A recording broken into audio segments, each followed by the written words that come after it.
Setiap hidup berharga di hadapan Tuhan. Shalom saudaraku yang dikasih Tuhan Yesus Kristus. Seberapa orang di antara kita merasa dirinya tidak berharga? Kegagalan, penolakan, atau keadaan hidup membuat kita berpikir bahwa Tuhan mungkin telah melupakan kita. Firman Tuhan hari ini mengajarkan kita bahwa tidak ada satupun hidup yang diabaikan oleh Tuhan. Dalam Kejadian 46 ayat 8-27 mungkin terlihat hanya sebagai daftar nama keluarga Yakub yang masuk ke Mesir. Namun saudaraku, di balik daftar itu terdapat pesan yang sangat indah. Tuhan mencatat setiap nama, karena setiap pribadi memiliki nilai di hadapan Tuhan. Tidak ada satupun yang terlupakan dalam rencana Allah. Mari kita berdoa. Bapa di surga, terima kasih karena Engkau mengenal kami secara pribadi dan mengasihi kami dengan kasih yang sempurna. Bukalah hati kami ya Tuhan saat kami merenungkan firman-Mu, agar kami semakin menyadari bahwa hidup kami sangat berharga di hadapan Tuhan. Dalam nama Tuhan Yesus kami berdoa. Amin. Saudaraku, mari kita baca Kejadian 46 ayat 8-27. Inilah nama-nama Bani Israel yang datang ke Mesir, yakni Yakub beserta keturunannya. Anak sulung Yakub ialah Ruben. Anak-anak Ruben ialah Henok, Palu, Hesron, dan Karni. Anak-anak Simeon ialah Yemuel, Yamin, Ohad, Yakin, dan Sohar serta Saul, anak seorang perempuan Kanaan. Anak-anak Lewi ialah Gerson, Kehat, dan Merari. Anak-anak Yehuda ialah Onan, Shela, Peres, dan Serah. Tetapi dan Onan mati di tanah Kanaan. Dan anak-anak Peres ialah Hesron dan Hamul. Anak-anak Isakar ialah Tola, Pua, Ayub, dan Simron. Anak-anak Sebulon ialah Seret, Elon, dan Yahlel. Itulah keturunan Lea yang melahirkan bagi Yakub di Padan Aran anak-anak lelaki serta Dina juga anaknya yang perempuan. Jadi seluruhnya laki-laki dan perempuan berjumlah 33 jiwa. Anak-anak Gad ialah Zifyon, Hagi, Shuni, Esbon, Eri, Arodi, dan Areli. Anak-anak Asher ialah Yimna, Yiswa, Yeswi, dan Beria. Serah ialah saudara perempuan mereka, dan anak-anak Beria ialah Heber dan Malkiel. Itulah keturunan Silpa, yakni hamba perempuan yang telah diberikan Laban kepada Lea, anaknya perempuan, dan yang melahirkan anak-anak bagi Yakub. Seluruhnya 16 jiwa. Anak-anak Rahel, istri Yakub, ialah Yusuf dan Benyamin. Bagi Yusuf lahir Manasye dan Efraim di tanah Mesir, yang dilahirkan baginya oleh Asnat, anak perempuan Potifera, imam Dion. Anak-anak Benyamin ialah Bela, Beker, Ashbel, Gera, Naaman, Ehi, Rosh, Mupim, Hupim, dan Aret. Itulah keturunan Rahel yang telah lahir bagi Yakub. Seluruhnya berjumlah 14 jiwa. Anak Dan ialah Husim. Anak-anak Naftali ialah Yahsel, Guni, Yeser, dan Silem. Itulah keturunan Bilha, yakni hamba perempuan yang diberikan Laban kepada Rahel, anaknya yang perempuan, dan yang melahirkan anak-anak itu bagi Yakub. Seluruhnya berjumlah 7 jiwa.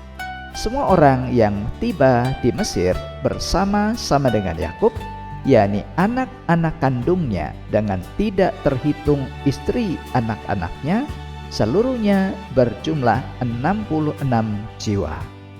Anak-anak Yusuf yang lahir baginya di Mesir ada 2 orang. Jadi keluarga Yakub yang tiba di Mesir seluruhnya berjumlah 70 jiwa. Saudaraku yang dikasihi Tuhan, 3 kebenaran sejati yang kita temukan dari bacaan di atas. Yang pertama, Tuhan mengenal setiap pribadi di ayat 8 sampai 15. Penulis kitab Kejadian menyebutkan nama-nama keturunan Yakub satu persatu. Bagi kita saudaraku, daftar nama ini mungkin terasa biasa. Namun Tuhan memandang setiap nama itu sebagai pribadi yang berharga dan menjadi bagian dari rencananya. Demikian jugalah saudara, di dalam hidup kita Tuhan mengenal kita secara pribadi. Dia mengetahui nama kita, pergumulan kita, air mata kita, bahkan kebutuhan hidup kita pun sebelum kita memintanya. Allah tahu. Tidak ada satupun anak Tuhan yang tidak dikenal olehnya. Nah saudaraku, firman Tuhan menegaskan bahwa Allah mengenal setiap orang yang menjadi miliknya. Itulah yang kita baca di Yesaya 43 ayat 1. Aku telah memanggil engkau dengan namamu. Engkau ini kepunyaanku. Dan yang kedua saudara, Tuhan menghargai setiap kehidupan. Ayat 16 sampai 25. Setiap anggota keluarga Yakub dicatat tanpa memandang usia, kedudukan, atau juga perannya. Hal ini saudara menunjukkan bahwa setiap orang memiliki nilai di hadapan Tuhan. Seringkali saudara, dunia menilai seseorang berdasarkan harta, jabatan, atau juga keberhasilan. Tetapi Tuhan lebih melihat hati dan mengasihi setiap orang tanpa membeda-bedakan. Karena itu saudara, jangan pernah merasa hidup kita tidak berarti. Kita berharga karena kita adalah milik Tuhan. Ingatlah, nilai hidup kita ditentukan oleh kasih Tuhan, bukan oleh penilaian manusia. Kasih Tuhan kepada kita saudara tidak bergantung pada apa yang kita miliki, tetapi pada siapa kita di hadapannya. Itulah yang tertulis di Yesaya 49 ayat 16a. Lihatlah, aku telah melukiskan engkau di telapak tanganku. Dan yang ketiga saudara, Tuhan memakai setiap hidup untuk menggenapi rencananya di ayat 26 sampai 27. Jumlah keluarga Yakub yang masuk ke tanah Mesir menjadi bukti bahwa Tuhan sedang menggenapi janjinya kepada Abraham. Setiap orang dalam keluarga itu mempunyai tempat dalam rencana Allah, sekalipun mereka mungkin tidak menyadarinya. Dalam hidup kita demikian juga saudara. Tuhan mempunyai tujuan bagi setiap anak-anaknya. Tidak ada kehidupan yang sia-sia ketika diserahkan kepada Tuhan. Ia sanggup memakai setiap pengalaman, kemampuan, bahkan kelemahan kita untuk menyatakan kemuliaannya. Jadi saudara, setiap hidup yang diserahkan kepada Tuhan akan dipakai untuk menggenapi rencananya. Firman Tuhan juga mengingatkan bahwa kita ini adalah ciptaannya yang dipersiapkan untuk melakukan pekerjaan baik. Itulah yang dikatakan oleh Paulus di Efesus 2 ayat 10. Karena kita ini buatan Allah, diciptakan dalam Kristus Yesus untuk melakukan pekerjaan baik yang dipersiapkan Allah sebelumnya. Karena itu saudara, bersyukurlah karena Tuhan mengenal kita secara pribadi. Janganlah pernah kita merasa rendah diri, sebab hidup kita ini sangat berharga di hadapan Tuhan. Mari serahkan hidup kita kepada Tuhan agar terus dipakai menjadi alat bagi kemuliaan-Nya. Mari kita berdoa.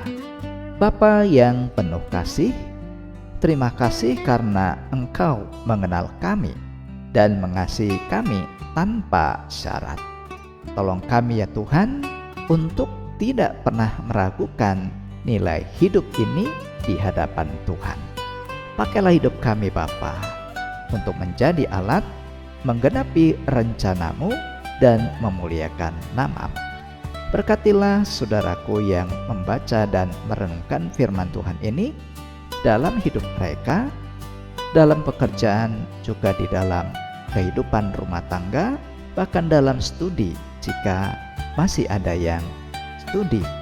Terima kasih Tuhan, inilah doa kami dalam nama Tuhan Yesus. Kami berdoa. Amin. Saudara, mari arahkanlah hati dan terimalah berkat Tuhan.